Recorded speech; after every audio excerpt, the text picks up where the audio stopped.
What is out? Breaking news. Chapter 1, we're cast.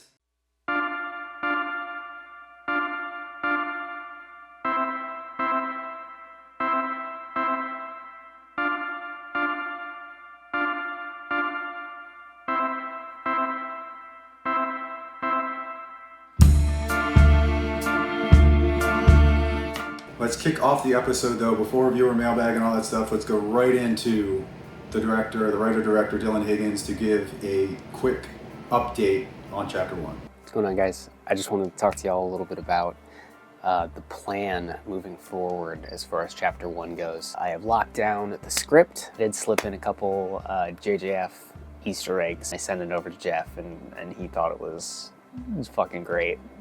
Jeff and I have a pre-production meeting on Tuesday to talk a little bit about locations, shooting schedule, all that fun stuff. Casting-wise, we are pretty much locked in.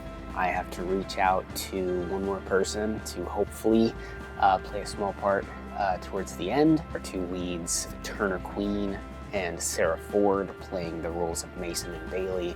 They are going to be absolutely incredible. I was writing this last draft. I had them both in mind. Cannot wait to see what they do. Tech-wise, I am going to be shooting the film on my Canon 80D. Microphone-wise, we're going to be using this 2-pack Boya microphone that I got.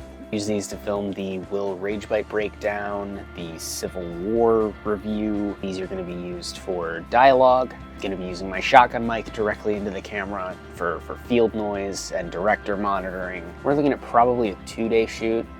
It's a few locations, so we'll probably do an interior day and then exterior day, maybe a stunt day, because there is technically a stunt. Music-wise, we're going to be using Carl Casey's Dark Passenger album. I have a few songs on there: Blissful Darkness, Society, Falling into Madness. I gotta just triple check that I can use those. And other than that, just stay tuned for everything else that we're gonna be bringing to you guys, because it's gonna be good. Filming dates are confirmed. Cast is confirmed. Turner Queen is playing the part of Mason, and Sarah Ford is playing the part of Bailey, opposite Mason. So we're looking at a mid-August filming, and Dillon is projecting a October-ish kind of release. So we're not locking a date yet, but tentatively that is the plan. So we'll get into that in a minute. This week's Keep It Up viewer mailbag combo goes to filmmaker Aaron Gwynn. Aaron Gwynn is working on a project called Painting in Darkness. It is a multi-style animation project. Aaron Gwynn is happy to announce that Painting in Darkness, the website, is up. Aaron's currently taking some donations on PayPal, so check out his website at paintingindarkness.com. It's a animation film about the eccentric painter Albert Pinkham Ryder. So give Aaron Gwynn a check out. Let's keep it up, man. Making sure that film gets complete. And thanks for giving us a shout out. Movie picks of the week. I was back in Springfield for Existential People rehearsal, so it feels like this is becoming a little bit of a routine now. The Tuesday matinee, and this week, as I talked about a couple weeks ago, I saw Furiosa, and same theater, and I went back to the Kingstown Plaza there and saw The Exorcism with Russell Crowe. Yeah, I said. It's a movie about a struggling actor with addiction problems. I said, well, I don't know who can relate to that one. I saw it, and you know who directed it? And I can't stand that kid. There was the little boy from Teen Witch. That's who directed that movie, this Exorcism movie. And I was just like, what? So it was bad. What the heck? The Exorcism. He was just in Pope's Exorcist, and now he's making an exorcism where he's possessed. So David Hyde Pierce is in it. Oh man, it was crazy. So yeah, that was what I saw. I don't know what I'll see next week. I'll be back there next Tuesday to see something else, probably Inside Out too. But the actual picks of the week, Airport, Airport 1970. Rewatched the first season of that 70s show. Kind of had it on in the background when I was doing some work. That was awesome. And then Billy Gardell his stand-up from 2011. I found that for like $1, so I watched that. It was okay. So speaking about the rehearsals, the casting and performance updates, Existential People is happening. Tech rehearsal July 8th. We've got one more in-person rehearsal. Everyone's basically off script at this point. We're just gonna fine-tune a lot of the blocking and stuff, but I feel comfortable about my character. He's kind of brooding and sinister at the beginning, and then he turns out to be kind of a very comical, very lighthearted character. So I'm happy to be able to pull off that crazy, intimidating exterior, and then when I speak as the character, it's very much like a very overly polite bellhop or clerk at a hotel. So that's where I'm fusing the two there. And before we get to the casting news, the big news of the week, I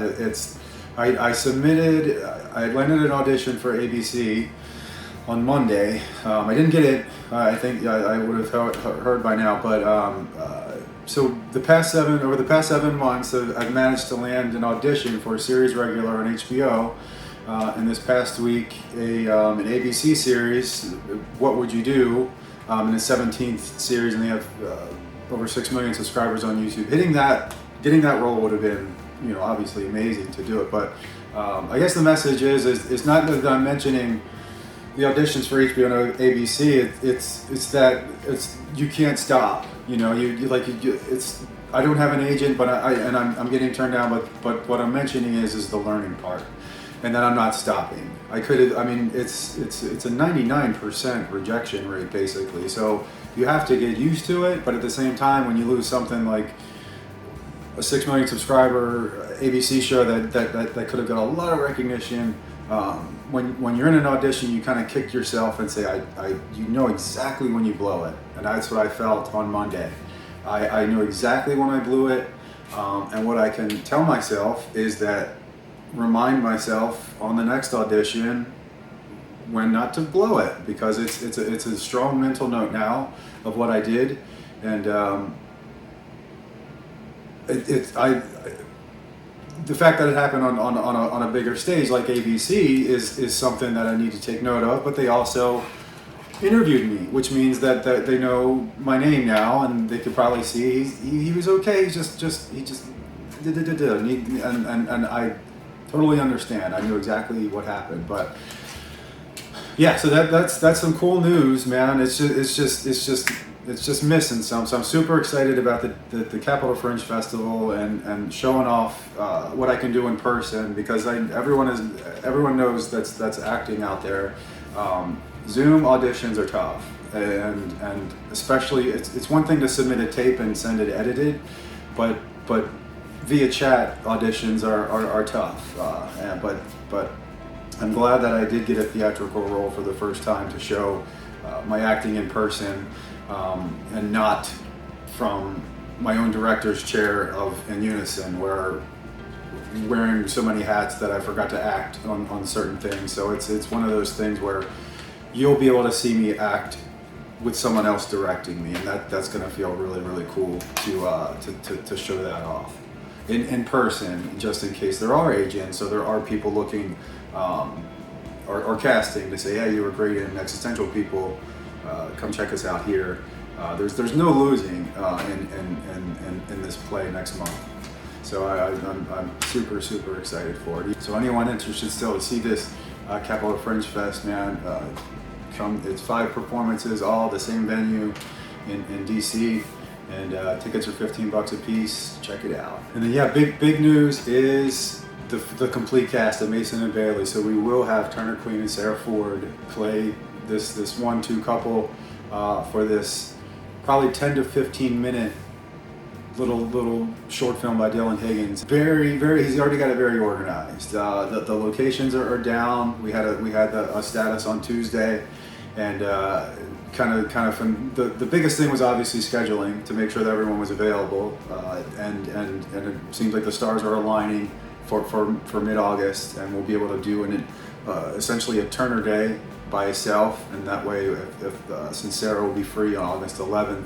to do their scenes in Ellicott City, and that'll give us, Dillon and I, time to kind of location scout it to see which street was going to look the best at night. what the sun is going to look like when it hits, as it's going to be kind of like a sunset type kind of shot there, for that very critical back and forth dialogue of that kind of sends the end of the movie into a tailspin. So once our schedules get free up, that'll allow Sarah and Turner to do a table read with Dillon and myself, and kind of just get a feel for characterization, costuming, safety elements, since we'll be working kind of shotgun style right on the street in Ellicott City. So that's going to be cool to go back there, man. It's got a little history with us already. It's got Legends of Burkittsville, Teasing Elitism, Will Rage Bite, and I think maybe one other movie that we shot down there, and all kind of linked in a little story wise. So it's going to be a really cool note to see Ellicott City at this golden hour, kind of, and Turner and Sarah are part of it, and it's gonna look wild, man. Like another chapter as we continue to make these little nuggets of movies. So yeah, it was great news to hear that Sarah's able to come on. I know she read the script and she was interested in it. Schedules worked out that way, and unfortunately I'll be able to assist on set as well. I'll be filming the film Programmed from Wiseman Productions, that Davey role. And so I'll be in the kind of the Glen Burnie, South Baltimore area for those days. We're making it happen. Chapter 1 is going to be fucking awesome, and it's going to go really nice inside of like a little Halloween fest. I mean, that was the goal, to do some kind of cheap, basically free in someone's yard, like an outdoor horror fest / inside, weather permitting. But just one of those little festivals, and screen Chapter 1 there, man. It'd be pretty badass. Yeah.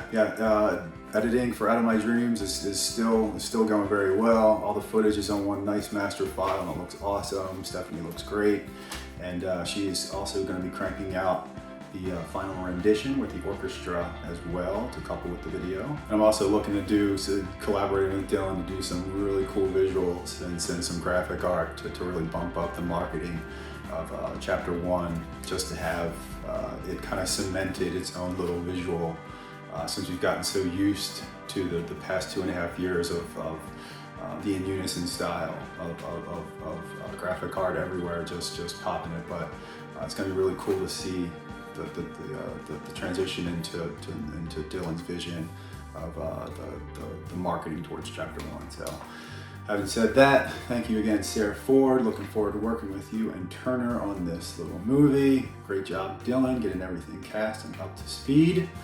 And we'll see you next time.